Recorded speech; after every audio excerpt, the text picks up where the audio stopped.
Fala aí, investidor, beleza? Hoje vamos falar de um assunto que muitas pessoas têm dúvida na hora de investir. Como saber se uma ação é boa ou não? Você é do tipo de pessoa que quando vai investir, vai junto com a manada ou analisa a empresa que quer investir?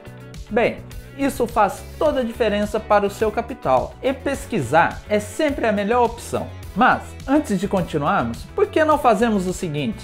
Deixe seu like, se inscreva se não for inscrito. É fácil, é rápido e é de graça. É só clicar neste botão vermelho aqui embaixo do vídeo. Com isso, você ajuda o canal a crescer e mostra para o YouTube que o conteúdo é relevante, fazendo assim o vídeo chegar para mais pessoas interessadas no assunto. Bem, dito isso, roda a vinheta.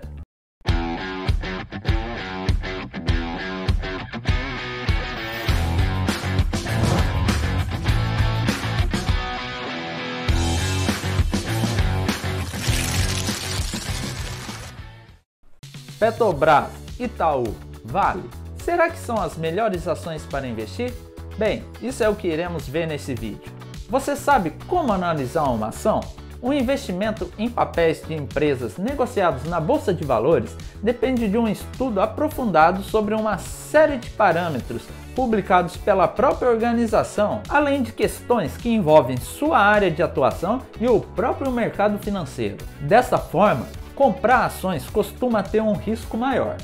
Claro, isso porque esses ativos estão muito expostos à volatilidade do mercado, que é muito sensível a possíveis alterações nos humores internacionais e desembaraços políticos e econômicos nacionais. Comprar uma ação pode parecer algo muito simples de fazer. Basta ter conta com saldo em uma corretora, informar a quantidade e enviar a ordem de compra, certo? Bem, tecnicamente é isso, né? Porém, no meio desse passo a passo, existe uma etapa que faz toda a diferença, a análise do papel. E é sobre essa análise que vamos abordar nesse vídeo. Mais precisamente, chamamos essa prática de análise fundamentalista.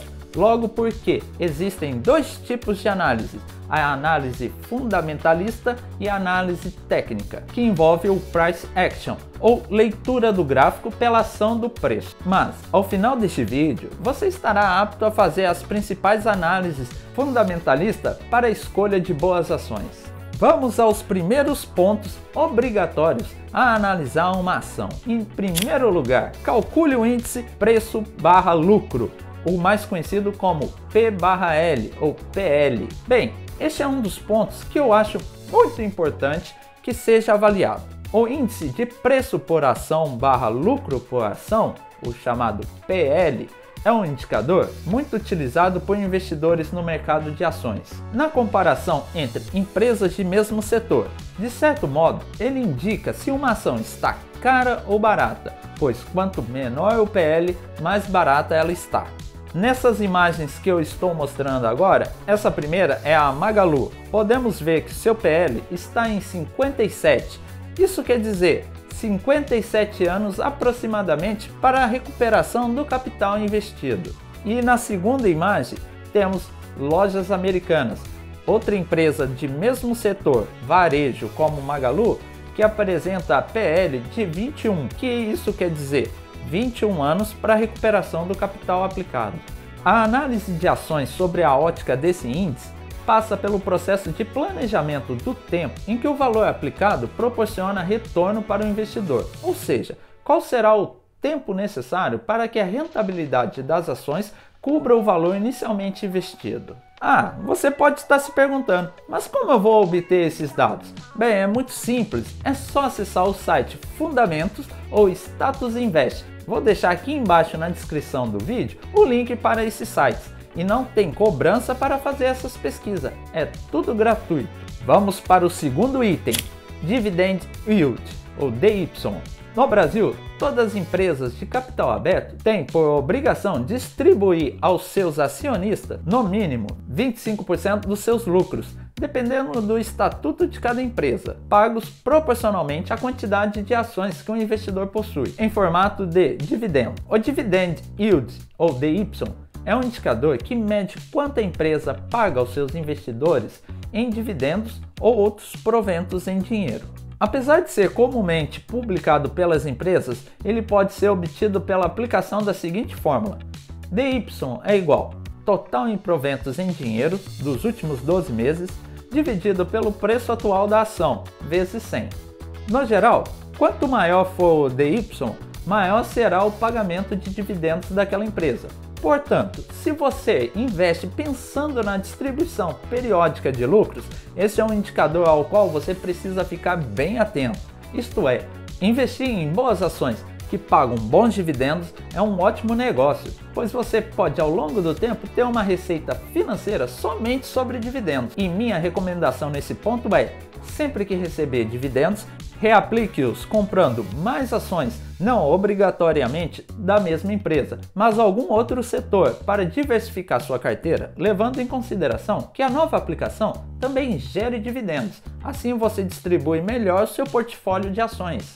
Terceiro item a ser analisado: faça o cálculo de preço sobre valor patrimonial por ação, o mais conhecido como P/VPA. Outro ponto crucial dentro dessa análise é aprender a fazer o cálculo do índice P sobre VPA, preço de ação sobre valor patrimonial. Muitos consideram esse um dos principais indicadores da avaliação e identificação de ações baratas, já que ele se baseia na comparação entre o preço das ações e o valor patrimonial dela. Mas, antes de mais nada, é necessário encontrar o VPA. O cálculo da VPA pode ser obtido na divisão do patrimônio líquido pela quantidade de ações da empresa, mas esses dados você encontra também nos sites que informei anteriormente. Por si só, o mais recomendável é que o investidor opte por empresas que tenham VPA próximo ou até superior ao preço de uma ação. A partir daí, vamos para o cálculo do P sobre VPA. Por exemplo, uma ação está sendo cotada, digamos, a R$15 e seu VPA é de R$9. Assim temos P sobre VPA igual 15 dividido por 9, que é igual a 1,67. A interpretação deste cálculo é a seguinte: P sobre PVA igual a 1. A ação ou cota está igual ao valor patrimonial que ela tem. P sobre PVA superior a 1. A ação ou cota está acima do valor patrimonial, isto é, a precificação da ação está mais cara do que realmente vale. P sobre PVA inferior a 1. A ação ou a cota está abaixo do valor patrimonial, ou seja, a ação está precificada abaixo do valor e consideramos uma ação barata. Esse indicador reflete o momento atual da empresa, sendo que o resultado mais natural é próximo a 1. Ou seja, quando está em 1, a ação ou cota está custando no mercado exatamente o que representa do patrimônio da companhia ou do fundo. O dado pode ser utilizado para ajudar na definição do seu investimento. Por exemplo, um resultado inferior a 1 indica que o preço está barato, afinal, o patrimônio é mais alto do que ele. Assim, a análise pode significar que é uma opção favorável para investir. No entanto, como já foi dito, a análise de um indicador não deve ser feita isoladamente.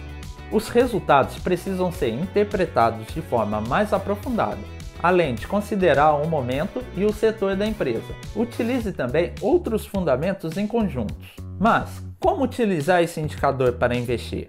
A aplicação prática do P sobre VPA na sua carteira dependerá dos seus objetivos com o investimento. Então, não existe uma fórmula exata sobre como utilizar o indicador. Geralmente, em investimentos de longo prazo, ele é um dos fundamentos considerados para definir o momento de investir. Aqui, é comum buscar ações ou cotas que tenham um preço mais baixo do que seu valor, por apresentar um maior potencial de retorno. Quando o mercado precificar o ativo mais perto do seu valor, o investidor já terá uma valorização. E vamos para o item 4. Valor de firma / lucro antes de juros, impostos, depreciação e amortização, mais conhecido como EV/EBITDA.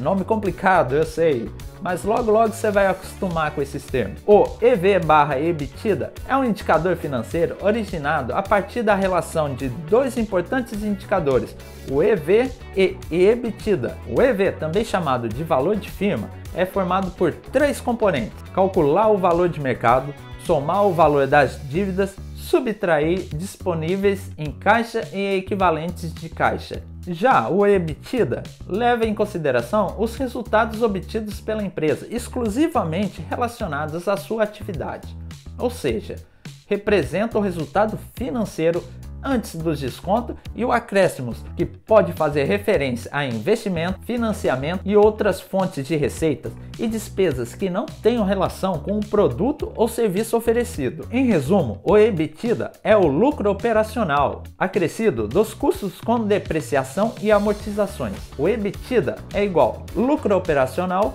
mais depreciações mais amortizações. Esse indicador é muito usado, pois conhecer a saúde financeira da empresa que você pretende investir é uma prioridade. Afinal, não é nada recomendável investir em uma empresa sem conhecer suas principais contas. E isso é feito por meio dessa análise minuciosa de suas demonstrações financeiras, o que também é um dos pilares da análise fundamentalista. Nessa análise, é possível avaliar a participação da empresa no mercado em que ela atua, seus lucros, seus endividamentos, seus resultados em exercícios fiscais anteriores e outros elementos. A partir desses dados, é possível identificar informações que indiquem, por exemplo, se a empresa ainda não ganhou a confiança do mercado ou se está passando por algum tipo de dificuldade financeira, o que não seria interessante para quem está pensando em se tornar um acionista. Essas demonstrações contábeis e operacionais são facilmente encontradas nos sites de empresas de capital aberto, uma vez que há uma obrigatoriedade legal na divulgação periódica dessas informações. Mas, como eu falei anteriormente, todas essas informações você vai encontrar disponível e de graça nos sites Fundamento ou no Status Invest. O link vai estar na descrição do vídeo. E vamos para o quinto indicador, Índice de Liquidez Corrente, ou mais conhecido como ILC. O ILC é um indicador contábil que demonstra quanto a empresa tem a receber no curto prazo em relação ao montante o quanto ela tem a pagar no mesmo período. Para encontrar esses indicadores, basta aplicar a seguinte fórmula. ILC é igual ativo circulante, que é formado por caixa, recebimentos de curto prazo, entre outros, dividido por passivo circulante, que é formado de contas de curto prazo em aberto, fornecedores, entre outros. Quanto maior for esse indicador, isso significa que a empresa tem capital suficiente para honrar com todas as suas obrigações de curto prazo. Geralmente, o resultado que flutue em torno de 1,5 indica que a empresa está com uma boa saúde financeira. Logo, pode ser uma boa oportunidade de compra, obviamente aliado a outros indicadores já falados. E em sexto lugar e último, o Payout Ratio. O Payout Ratio é um indicador utilizado para se conhecer o percentual de lucro líquido da empresa que foi distribuído entre seus investidores, que geralmente ocorre na forma de dividendos, mas também como juros sobre o capital próprio, o JCP. O cálculo desse indicador é obtido com a aplicação de uma fórmula bem simples. Payout Ratio é igual dividendos pagos dividido por lucro líquido vezes 100. Mas qual é o motivo para olhar o payout das companhias? Primeiramente, olhar o payout histórico é importante para realizar algumas previsões. Se a empresa paga uma quantidade persistente do lucro líquido como dividendos, isso indica que ela provavelmente continuará com essa política de pagamento. Logo, é bem mais fácil avaliar uma empresa que realiza pagamentos constantes e periódicos. Mas, ao mesmo tempo, se a companhia sempre paga uma quantidade muito alta do lucro líquido em dividendos, algo próximo de 100%, ela terá pouco capital próprio disponível para realizar investimento. Isso é bom ou ruim? Bem, depende. Para o investidor que quer receber uma renda periódica em forma de dividendos, esse pagamento vai fornecer o retorno exigido. Porém, é preciso ter em mente que a empresa não irá crescer tanto, suas ações não irão se valorizar tanto, já que não reinveste o capital em atividades produtivas que geram valor para os acionistas no longo prazo. Nesse caso, temos uma relação de balança. Maior dividendo payout, menor crescimento esperado. O inverso também é verdadeiro. Porém, existem casos especiais que podem fugir à regra. Bem, pessoal, para quem vai começar a investir agora, acho que esses são os principais pontos que devem ser olhados antes de sair comprando suas primeiras ações, tendo em vista que esses passos passam por saúde financeira da empresa, quanto elas geram de lucro e expectativa de crescimento. Mas, lembre-se, investir no mercado de renda variável é um investimento de risco elevado. Então, saiba muito bem como vai ser investido o seu capital, faça as análises que precisam ser feitas e invista com consciência. Mas agora, o que não pode faltar mesmo é seu like. E se você não é inscrito no canal, já dá essa moral pra gente e se inscreve, que é de graça. Ative o sininho de notificações para não perder nenhum vídeo, pois temos vídeos todas as quartas e aos domingos. E segue a gente lá no Instagram, posto todos os dias dicas e informações sobre liberdade financeira. Combinado? Bem, eu fico por aqui e te espero até o próximo vídeo. Valeu!